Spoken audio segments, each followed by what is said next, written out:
The dangers of ego. So I've been around ego my whole life. I've been around guys my age, which I think tends to be the people who have the most men. Young men my age, 20, something like that.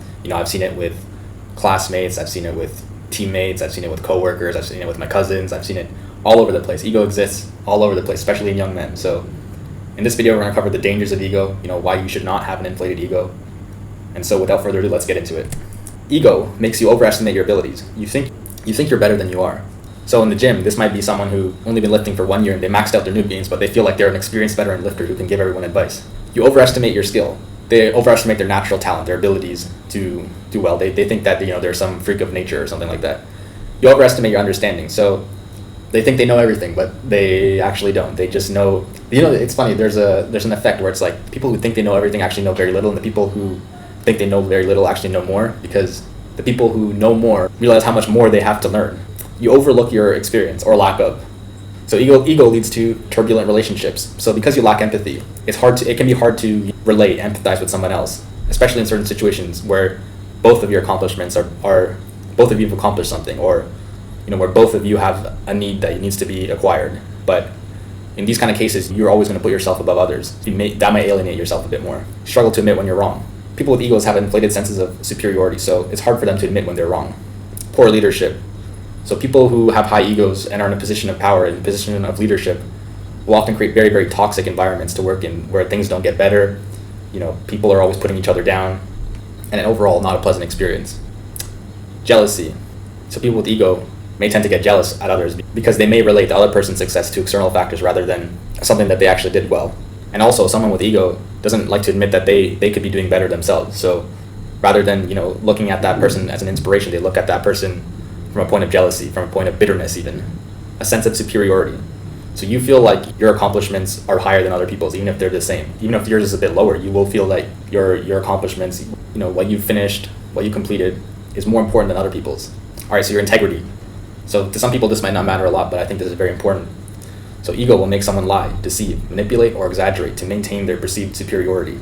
So in order to maintain that image, in order to keep that image up, you might even lie or manipulate or exaggerate certain situations. We all know a few people like this. They always, lie about it or at least exaggerate a lot. They're always saying something because they always want what they are saying to be cooler than the other things. So that's one way how your integrity will be harmed. Ego can lead someone to unethical or immoral behavior, as the person needs to maintain their image of superiority. We might see this, most commonly probably us young people probably notice it in, like, for example, a game, like a board game. You might notice someone's like cheating or someone's breaking the rules. But, in real life, this can be very serious the older we get, in school, like plagiarism or, cheating on tests. As we become even older, there's more and more things that become more and more serious. Higher levels, we have corruption, we have collusion, we have treason, all kinds of like immoral, unethical things that people do for like money or for a higher sense of superiority, a higher sense of status. So it's very important to understand this concept. As kids, it was just cheating in video games or in board games, but as you get older, it's more and more important to understand this concept. Fragile mindset. So people with egos have a fragile mindset. Let me go over why. So they rely on external validation. So the reason why they need to keep this image up, they need to seem like they're better than others, is because they want that attention of that they are better than others. They need to feel that from other people as well. So it relies on external validation, which is very weak. Emotional state relies on favorable outcomes. So in a situation where there's an unfavorable outcome, that person's emotional state will suffer because they always want a favorable outcome. They always want to maintain that image, and once they can't maintain that image, they suffer for it. So it causes defeated, negative mindset very easily. Yeah, so we just went over that. It's the same thing. So you become defeated, you become negative mindset because something went wrong, and that will spiral very easily. Afraid of risk. So people with egos won't like to take a risk because a risk means that things can go wrong. So they don't want that chance of something going wrong. They don't want the chance of looking bad. Afraid of change. So people with egos don't want change because they realize that with change, there's uncertainty, and with uncertainty, there becomes situations where they might not always win or they might not always look the best. So these kind of situations are someone with a high ego, they don't want these kind of situations. Afraid of challenge. People with fragile mindset, people with high egos, they're afraid of challenges. So what comes with challenge is a probability of failure, and actually a lot of times a very high probability of failure, a high likelihood of failure. So people with egos, they don't like that because they don't like to fail. They want to maintain their image and their sense of superiority. So they won't like this challenge. Self-sabotage. So self-sabotage is kind of accumulation of everything else. We have the turbulent relationships, we have, the sense of superiority, we have, fragile mindset. So it's a self-sabotaging kind of dilemma with someone with a high ego has. So people with high egos, they cannot learn anything because they believe their understanding of a certain subject to be much higher than it actually is.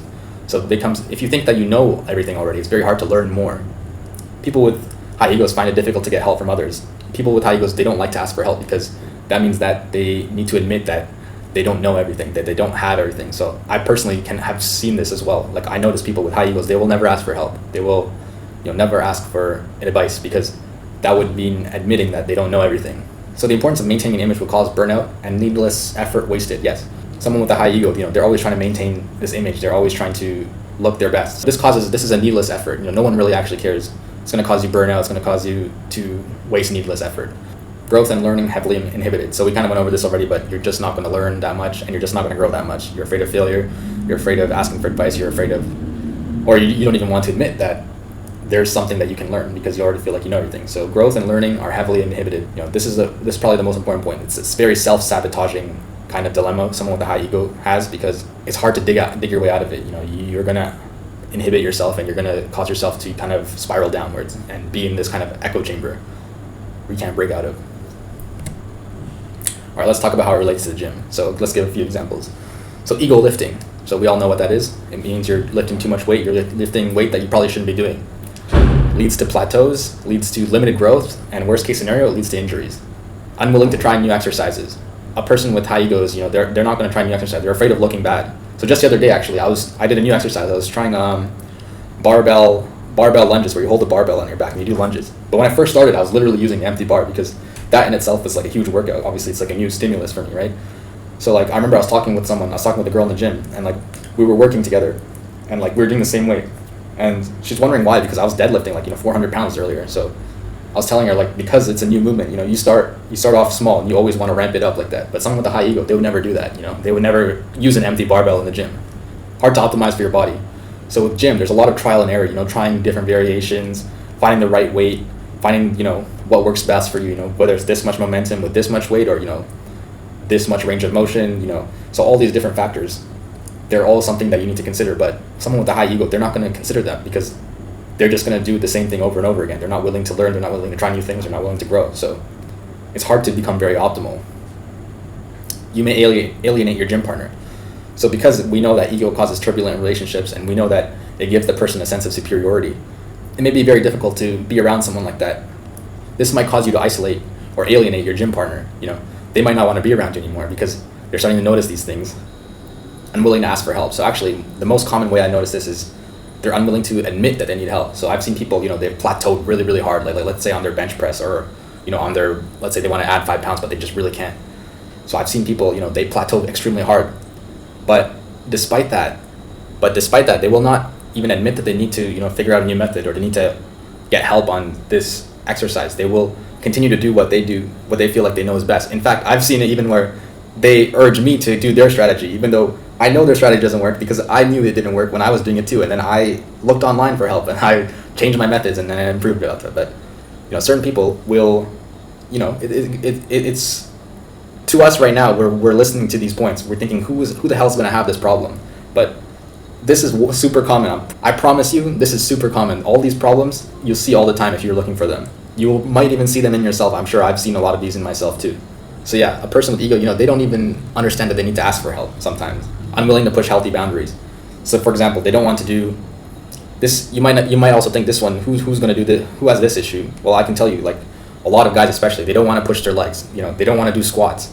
This is not going to help you. This is going to hinder you significantly. You're not going to have a well-rounded body. Your body's not going to be balanced. It's hard to progress beyond that. Your growth will be bottlenecked by your lower body.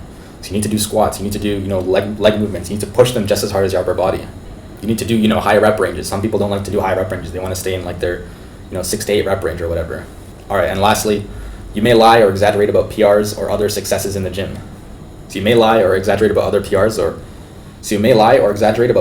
or other successes in the gym. So this ties in with the integrity point that we made earlier. Someone who has a high ego, they might tend to exaggerate their weight, or they might just straight up outright lie about, you know, their PR. So obviously this is not something that's good. It's gonna make us distrust that person. It makes us paint them in a bad light when it comes to the gym. It makes us distrust them. It's overall not a good look. It's not something you want to have. Anyways, guys, yeah, that's the end of this video. I hope it helps you a lot. I hope it gives you some insight into ego. If you have any thoughts, please share them in the comments below. Please like the video. Share it to a friend who you feel like has a high ego, or maybe don't, but share it to a group chat that share it to the group chat. Share it to the group chat. Don't share it to their friend directly. Anyways, I hope you guys liked this video. I'll see you guys. Watch him.